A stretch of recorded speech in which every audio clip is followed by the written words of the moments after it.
o primeiro-ministro de Israel, Benjamin Netanyahu. Como vai, senhor? Muito bem. É bom ver você. É bom ver você. Você tem estado ocupado, pelo que vejo. Um pouco. Bem, antes de tudo, parabéns. Seu governo, o Estado de Israel, fez coisas que ninguém achava que poderiam ser feitas, exceto você, seu governo e o Estado de Israel. E, seu relacionamento com o nosso presidente, sua aliança com os Estados Unidos, eu nunca vi nada parecido com isso. E trabalhei para o Reagan por 8 anos. É realmente algo extraordinário. E você indicou o presidente ao Prêmio Nobel da Paz. Conte-nos sobre isso. Bem, se alguém merece o Prêmio Nobel da Paz, é o presidente Trump. Primeiramente, ele intermediou comigo os históricos Acordos de Abraão, nos quais Israel fez a paz com 4 estados árabes. Acho que isso talvez mereça 4 prêmios Nobel para ele. Em segundo lugar, ele está ativamente trabalhando em todos os cantos do mundo. Ele intermediou a paz na África entre Ruanda e o Congo. Esse era um conflito sangrento que estava tirando inúmeras vidas.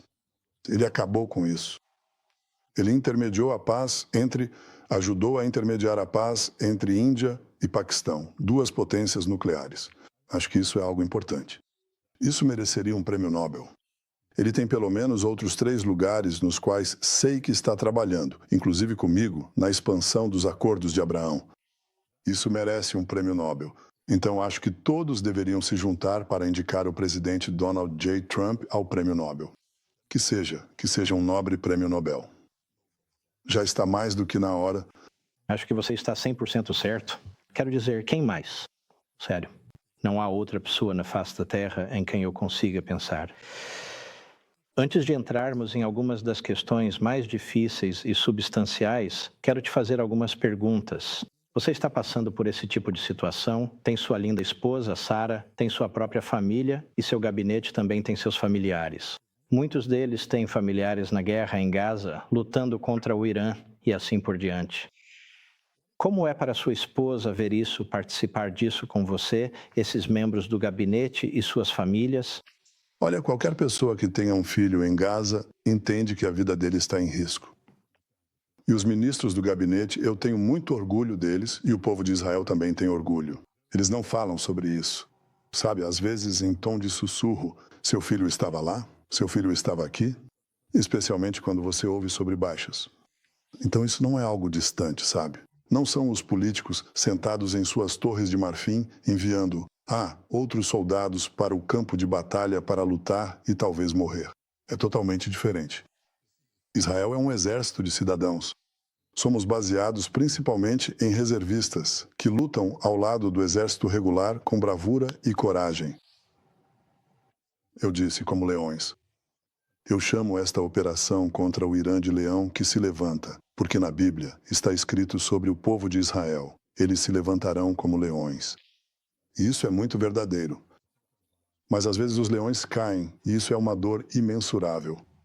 Eu perdi um irmão na luta contra o terrorismo, e me lembro do que isso fez comigo, e especialmente com meus pais, mas também comigo e com meu outro irmão. Quero dizer, isso mudou nossas vidas. Mas no nosso caso, fomos à guerra porque sabíamos que, se não fôssemos, acabaríamos mortos. O Irã estava, correndo para desenvolver armas nucleares. Eles poderiam ter uma em menos de um ano.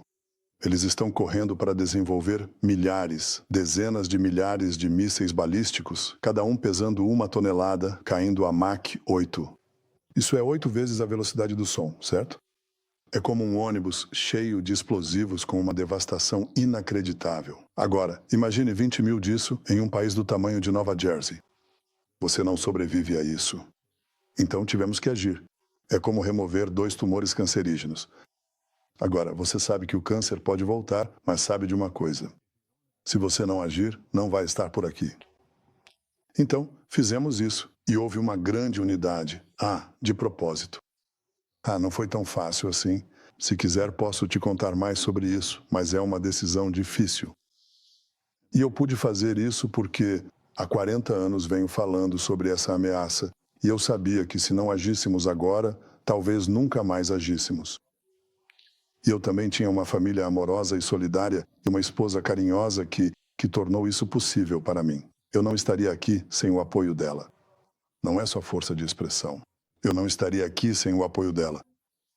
Durante os momentos mais turbulentos e as maiores dificuldades que enfrentamos, ela se manteve firme como uma leoa e foi simplesmente inacreditável em sua força, em sua convicção, e isso enquanto era atacada de forma cruel o tempo todo com uma campanha interminável e sem limites de difamação. Sabe, eu escolhi esse caminho. Então eu esperava as pedradas e flechadas da vida política em Israel, que é tão dura quanto possível. Mas eles não escolheram.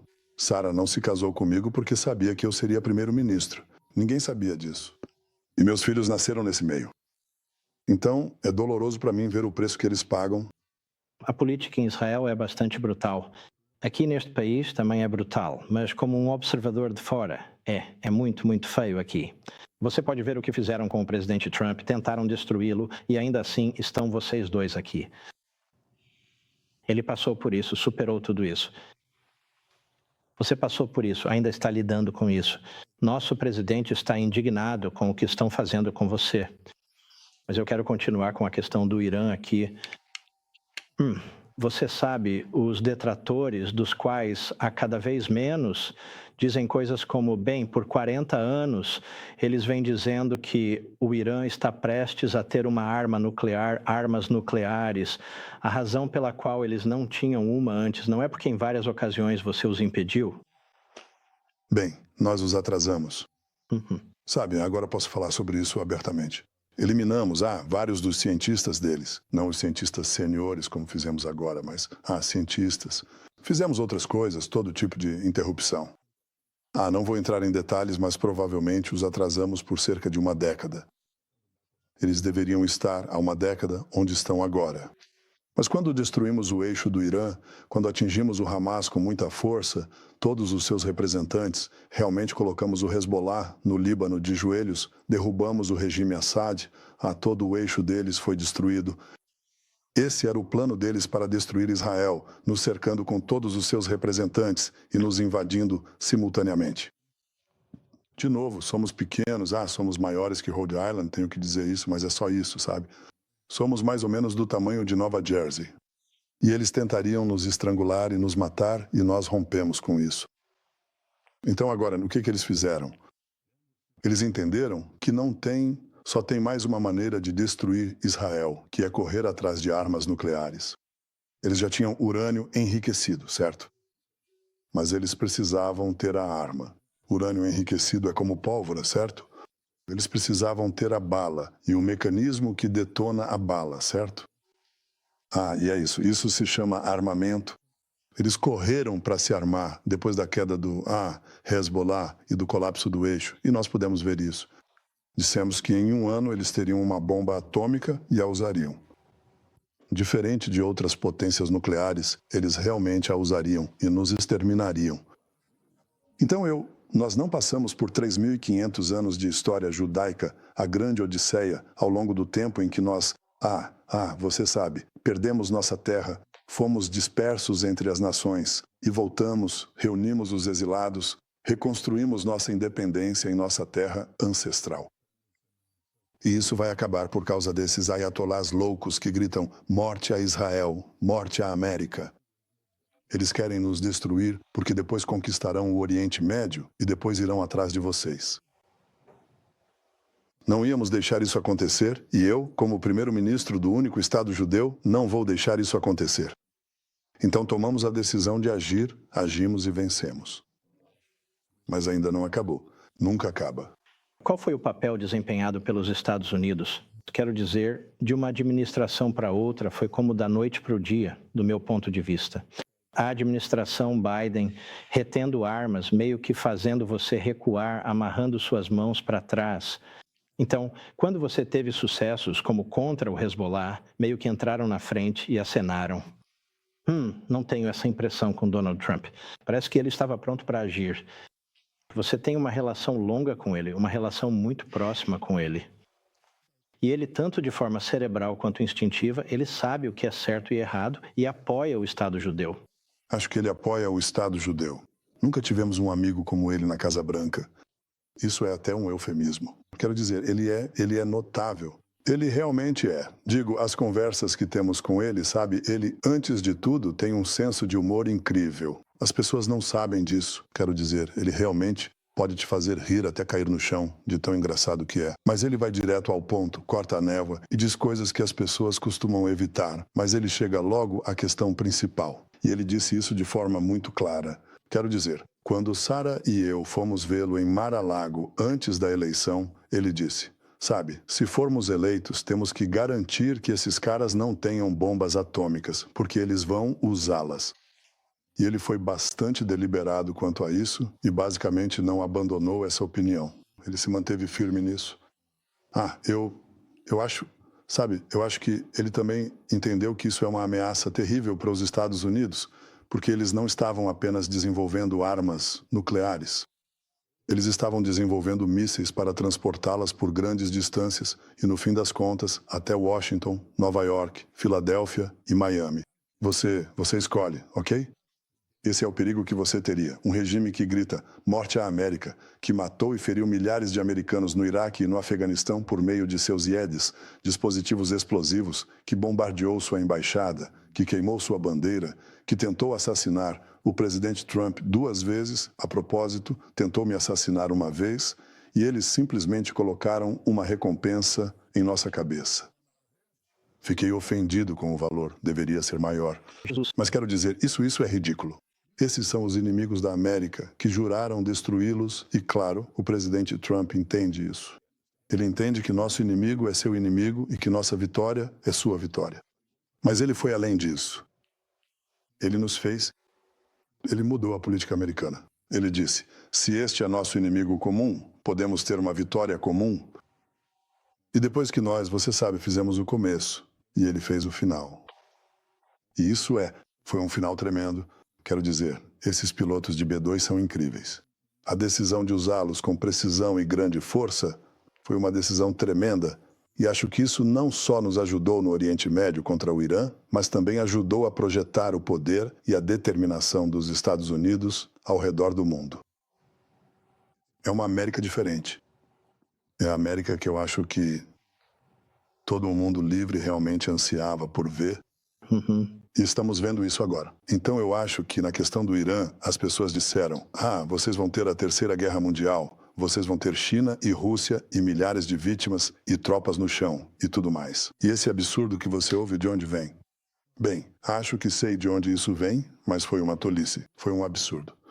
Foi uma aplicação judiciosa e precisa do poder.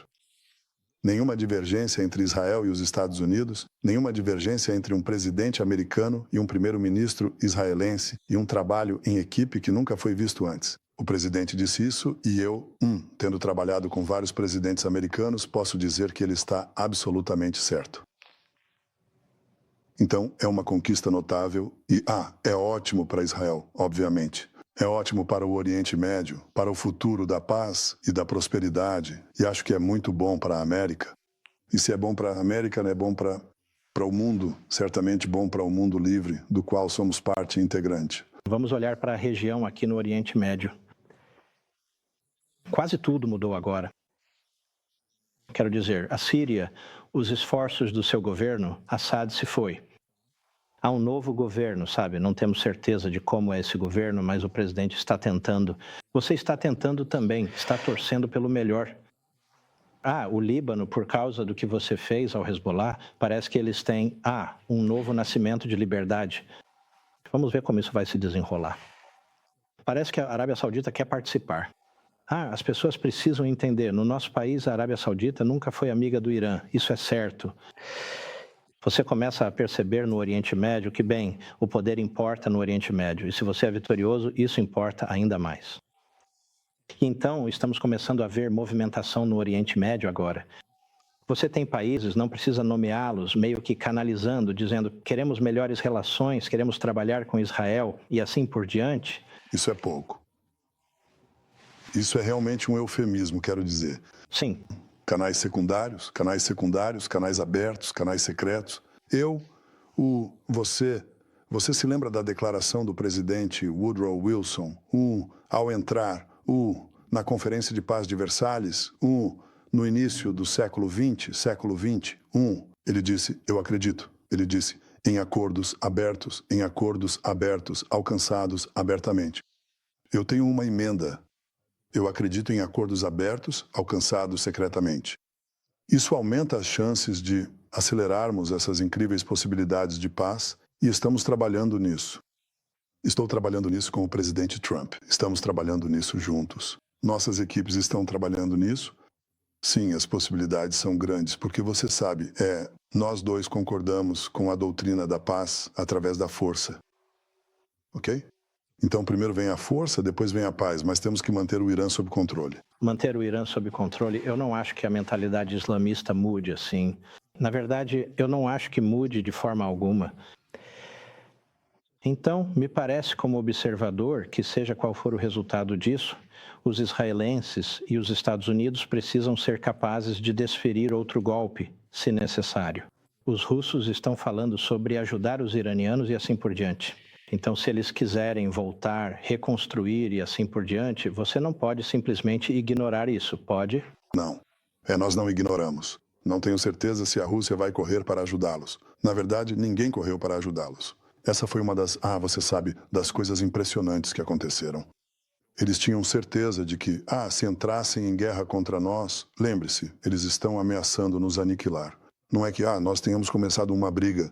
Eles não estão dizendo morte para nós ou nós vamos exterminar vocês, vamos aniquilar seu povo e vamos aniquilar seu Estado.